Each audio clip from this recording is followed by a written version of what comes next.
Hello guys and gals, me Mutahar, and today we're going to start off by looking into something rather intriguing, something released less than 24 hours ago, but 900 pages that I pretty much had to sit down and look through because of my actual curiosity.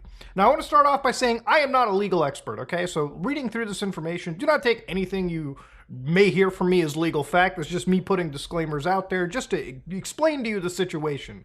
I am but an idiot on the internet who likes to talk about things that are interesting to me. This channel is like a personal diary, if you ask me, okay? I really upload whatever I feel like it, and thanks to you guys, I have the luxury to do so, okay? But going into this, I talk about a lot of things that I'm knowledgeable on, things like computers and whatnot. So I want to start off by saying if I do get something wrong, or I do miss some context, it's not that I'm not trying my best to research something, it's just that there are going to be things that I don't have complete expertise on.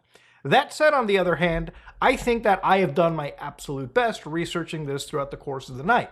So, ladies and gentlemen, we are looking at Jeffrey Epstein's unsealed documentation. Not necessarily his unsealed documentation, but a lot of documentation that has a lot to do with the case regarding his former partner, Ghislaine Maxwell, in the United States government.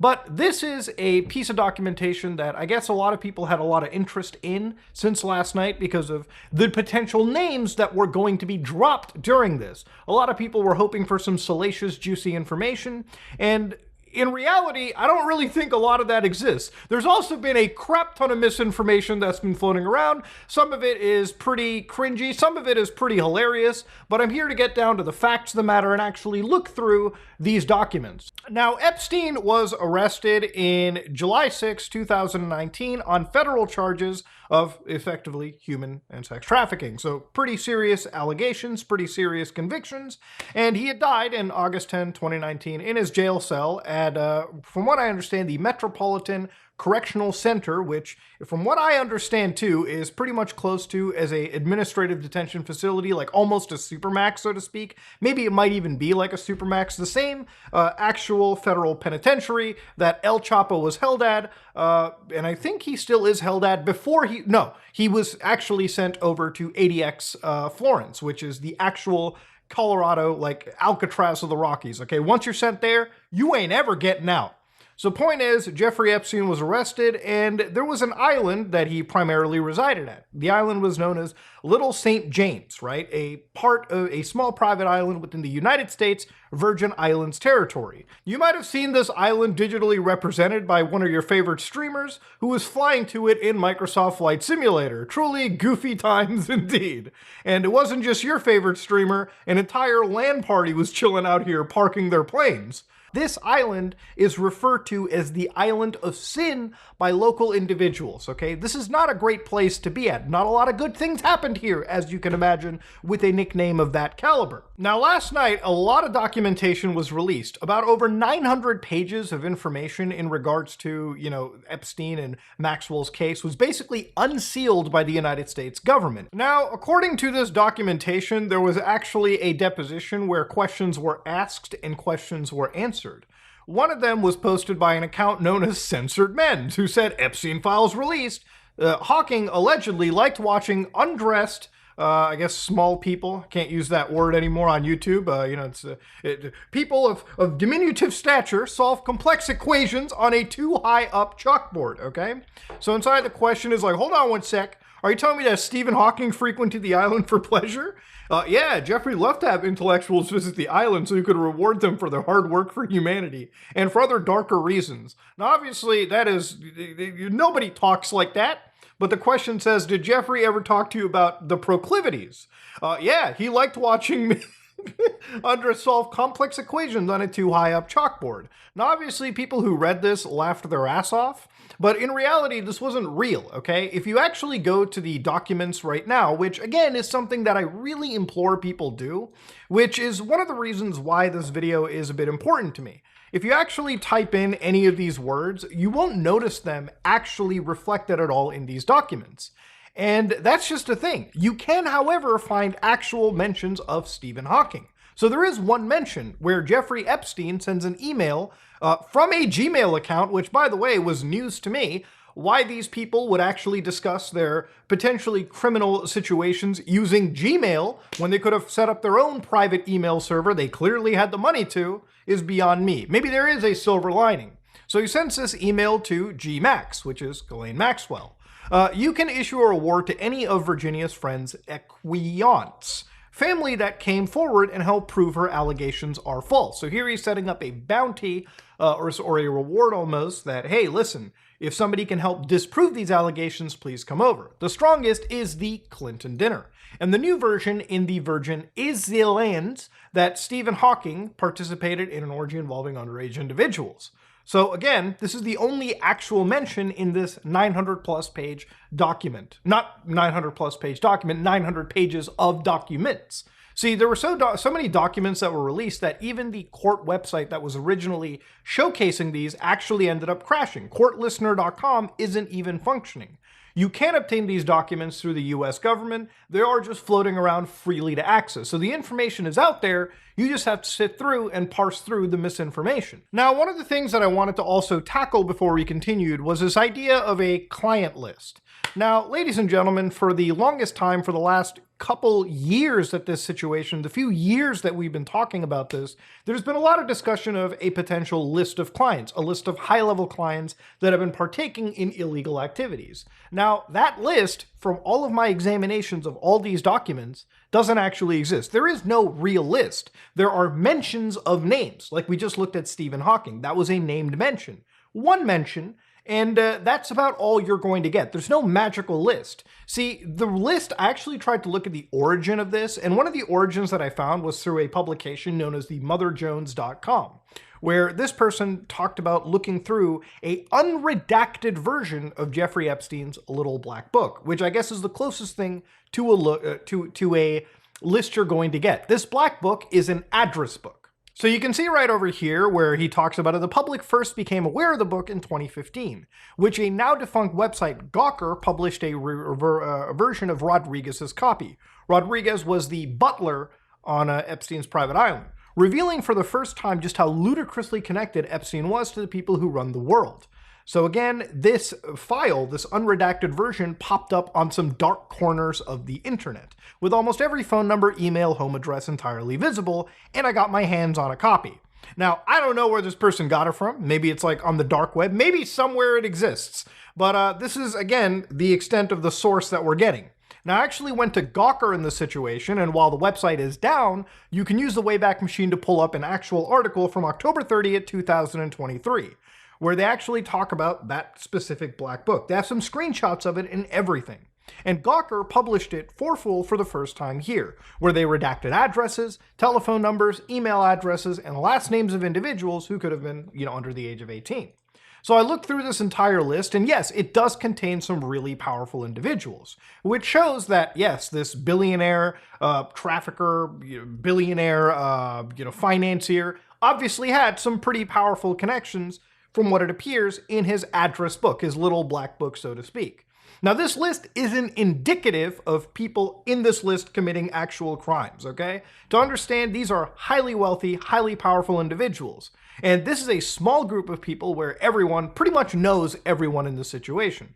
For instance, if you found somebody like, I don't know, Elon Musk in this book, which I didn't find or anything, that isn't indicative that Elon was doing bad things. That just shows you that a billionaire knows another billionaire. There's not a whole lot of billionaires in the world, and there's a pretty healthy chance that powerful individuals know the names of other, similarly powerful individuals. Same thing with people like Donald Trump or, Biden or really anybody or Obama or, any individual that is listed. People like Bill Gates, maybe like Tim Cook. A lot of these powerful people know other powerful people. But this is the only list that I could find. And again, while he possesses powerful names, every single one of these names doesn't exactly amount to much unless you have really, Like unless you have evidence that can convict them of serious crimes. Now, in my notes, I have a few names that are mentioned in these documents, okay? One of them is obviously Bill Clinton. Bill Clinton exactly here is mentioned 1 out of 26 times in the exact Control F. Again, if you want to look up specific names, Control F exists. I know people have been asking for people like Bill Gates. Bill Gates shows up 0 out of 0 times. Now, Bill Clinton was mentioned in this, and one of the most damning mentions was when they were looking at depositions taken thus far by Miss Giuffre, okay? So you got Ghislaine Maxwell, who was deposed for 7 hours, But of course, if we scroll down over here, you can see in one of the depositions by Joanna Schoberg, one of the victims here, she actually states that Joanna testified Jeffrey told her Clinton likes them young, referring to girls. And this deposition, if you're looking over here, page 41, if we scroll all the way to the top, this deposition again, just to show you, because a lot of people have been taking screenshots of this, but they haven't exactly shown the full context of what these exact statements are coming from. So this is a deposition by Virginia Joffrey, the plaintiff, against, Ghislaine Maxwell. So confidential, the deposition of Joanna, pursuant to notice taken by plaintiff at the offices of so on and so forth. So this is a deposition. This is somebody, of course, giving their recorded statement. It's not exactly a statement of fact, nor is it an actual record of fact, nor is it actually evidence pertaining to any of these people. But of course, going down over here, ladies and gentlemen, was Bill Clinton a friend of Jeffrey Epstein? So of course, Ms. Menninger writes, objection, foundation. Let me back it up. Do you know if Bill Clinton was a friend of Jeffrey? I knew he had dealings with Bill. I did not know they were friends until I read the Vanity Fair article about them going to Africa together. Did Jeffrey ever talk to you about Bill? He said one time that Clinton likes them young, referring to girls. So that's literally the extent of that exact point. So this is, again, Jeffrey talking about his boy like that, okay? Not exactly good to hear, but this isn't exactly evidence of anything. This is just, again, a deposition. So the reason I'm saying this is because some people are throwing it around like this is possible fact, when again, you are reading an entire transcript from a recorded deposition. Whether that's true or not is for investigators and a court to properly decide. But again, this is a pretty dirty mention, and at least from the outside looking in, not good. Now, throughout this deposition, there have been other named mentions in this situation too, and I want to address those real quickly. For instance, people like Al Gore were mentioned. So again, page 109 out of this deposition, where they actually start talking about, do you remember meeting Prime Minister Ehud Barak from Israel? No. Do you recall meeting any prime minister? No. Any foreign president? No. Nobel Prize winners? Not to my knowledge. Naomi Campbell? No. Al Gore? No. Alan Dershowitz? No. Lex Wexner? No. Tom Pritzker? No. Kevin Spacey? I may have already asked you, but have you met Kevin Spacey? No.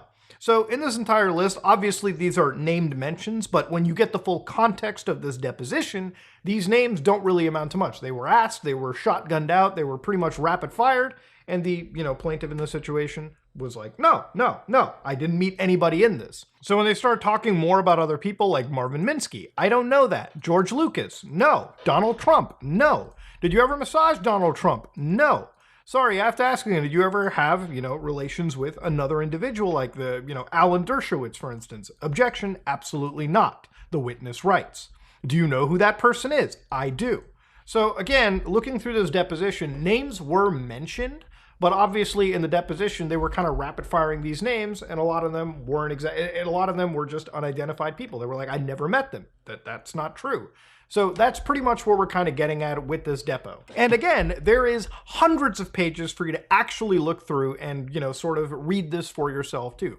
Don't take my word for it. That's just how it is. So if you want to read through all of this, you want to read through these depositions, everything regarding this specific case, it's all unsealed and it's all available for you to read. Now, to understand, obviously, for people like Clinton, obviously, I think Billy C was a weird guy. I think we all know Bill Clinton was a weird guy.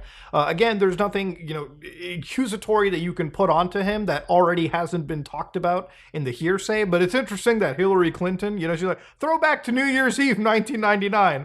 Bro, she kept that on the locked replies. Sis, have you heard? I think she has. That's why they're locked. But to understand, people who are talking about like Bill Clinton being creepy, that doesn't shock me whatsoever. The other thing I wanted to look at was the connection of some of these individuals to the Epstein flight logs. For those of you who don't know, there have been flight logs that are released in the case regarding USA versus Maxwell. Now, going back to Stephen Hawking, even as one mention, which is the email, transaction between Jeffrey and Ghislaine, they never actually double on proving any of these actual accusations. But going to Stephen Hawking, for instance, he was pictured on Jeffrey Epstein's Island of Sin, which, again, this is apparently captured in 2006, March of 2006, as reported on by The Telegraph. Now, I actually have an entire log sheet that was released as part of USA versus Maxwell that goes all the way from November 2005, dating all the way back to, again, April 1991. And obviously, because of the date that Stephen Hawking was pictured, he's not going to show up on any of these logs. But these logs are interesting to look at irregardless. Now, to give you full context, just because you fly in and out of the island is not indicative of you committing illegal activities. I know that there's probably people who are saying, but what else could they have went there for? To understand, it could have been anything. It could have been a meeting. It could have been something nefarious. It could have been something positive. It could have been anything. Again, I'm speaking to you as if this was going to a court, right? Just because your name shows up on a flight log doesn't necessarily mean that you did anything wrong. But to give you an idea, reading through some of this log, it was a little bit difficult for me to understand, and I'll explain why. So there's a couple mentions at times of Jeffrey, for instance, so we know who that is. Jeffrey plus Mark, so somebody who's related to him. And sometimes they refer to, an individual as two females or one female. And this is really odd to me because sometimes they have names and sometimes they just put like one or two females into it. And I'm wondering if there's a reason to do that. Maybe it's to conceal names. Again, this isn't like a government like audited sheet. It's just literally a private logbook and you could put anything in there. You could write Santa Claus if you wanted to. But that's just a remark, procedure, maneuver, and endorsements of, anything on that flight or anything of specific note. Of course, then it gets to a point where they start abbreviating names. So you see JE, GM, ET, female, and again, it's just abbreviations. So without a sort of index to tell you what those abbreviations are, you can make an educated guess, like JE, probably Jeffrey Epstein, GM, probably Ghislaine Maxwell, VR, who knows who that is, right? Again, you can make an educated guess, but it's not exactly a statement of fact that you can necessarily make. And again, if you look through more and more of this list too, you can probably find more key names. For instance, Donald Trump actually showed up a couple times in this. Now, one thing I want to just correct here too in post-editing as I'm doing this is looking into the from and to sections, specifically for these two Donald Trump flights where he's been specifically fingered. You can see in the from section it says TEB, according to how I understand the handwriting, and then the to section is PBI. So 2 dates from TEB to PBI and then back. So TEB appears to be the airport code of Teterboro Airport, and PBI is Palm Beach International. Now, I'm not a multi-billionaire, so I don't know how often flights are constantly shared. I don't know how much flight air pooling goes on, but it just shows that these two were in a plane together. Again, there's 100 pages of this documentation, and if you want to comb through every single entry, exit, date, flight, who was on it, it's for your viewing pleasure. So going to page 18 of the deposition again, you can see that a question was asked. Do you recall where you flew to when you traveled the first time with Jeffrey? We left for Palm Beach and landed in Atlantic City for a few hours because there was a storm in New York. Then got back on a plane a few hours later and landed in Teterboro. And you said that you recall landing in Atlantic City? Did you go into Atlantic City? Yes, we went to one of Trump's casinos. Did you actually go into the casino? Yes. Do you recall Virginia at the time, Virginia Roberts, being present with you? Yes. Do you recall if she went into the casino? She was underage. I did not know anything about how old you had to be to gamble legally. I just knew she could not get in because of an ID issue. So she and I did not gamble. So even, as far as Trump was mentioned in here, it was the casino. And that's pretty much all that one could get to. So powerful names were mentioned, people like Donald Trump, people like, Bill Clinton. And of course, let's not forget people like Prince Andrew, for instance, where they literally refer to as Prince Andrew. Arguably, he's probably mentioned more times by his official title, Prince Andrew. I believe at some point they actually do just use first last names, but he's mentioned arguably as much as Bill Clinton even in this list too. Again, these aren't names that anybody is shocked by. Everybody knew that these were kind of the names that were going to be pointed fingers at. But it was great to actually sit down and review hundreds of documentation that pretty much just already proved what the world already knew anyways. So again, all of this information is floating around freely to access. You can right now read these all for yourself. And there is a lot of context that can be added. There's a lot of things that can be learned about this case if you're truly interested. But for me, I wanted to look at, again, what appear to be the largest bombshells and also clear up misinformation and also provide more context and understanding of what people were reading, at least as much as I logically could. Look, at the end of the day, this case interests me because people have also turned it into a sort of left versus right or team sports on the internet. Look, at the end of the day, I don't look at people as powerful as Bill Clinton or Donald Trump as different individuals. I look at all of them as the same. I look at people like Prince Andrew, people like Bill Gates, people like all these as rich and powerful individuals. And obviously, they are all connected in some way with each other. Now, does that mean just because they have a connection that there is some illegal cabal or some illegal operations or some illegal shit going on just because they met? Obviously not. There is not enough evidence to conclude that. Obviously, rich and powerful people know each other. And for a lot of people who didn't want their names out here, the fact that just their name attributed to a Google search of Jeffrey Epstein is already bad enough for them. This is one thing that really didn't shed any light to me. Personally speaking, it didn't really give any bombshell evidence towards somebody. Nobody appears to be going to prison because of these unsealed documents, okay? These documents were unsealed, I assume, finally because the investigation amongst other people is probably progressing at a rate where they can just reveal more information. Usually information is sealed, from my understanding, so that it doesn't conflict with actual, actual investigations by government agencies. So I don't know, especially in a case where some of the most powerful people with access to some of the best lawyers, some of the best ways to conceal information exist. Again, this is a situation where big names were dropped, no actual real criminal evidence dropped along with it, other than, again, mentions and understandings we already knew for years. But yeah, ladies and gentlemen, the Epstein documents are out. Not much to really go over, but yeah, ladies and gentlemen, if you like what you saw, please like, comment, and subscribe. Dislike it if you dislike it. I am out.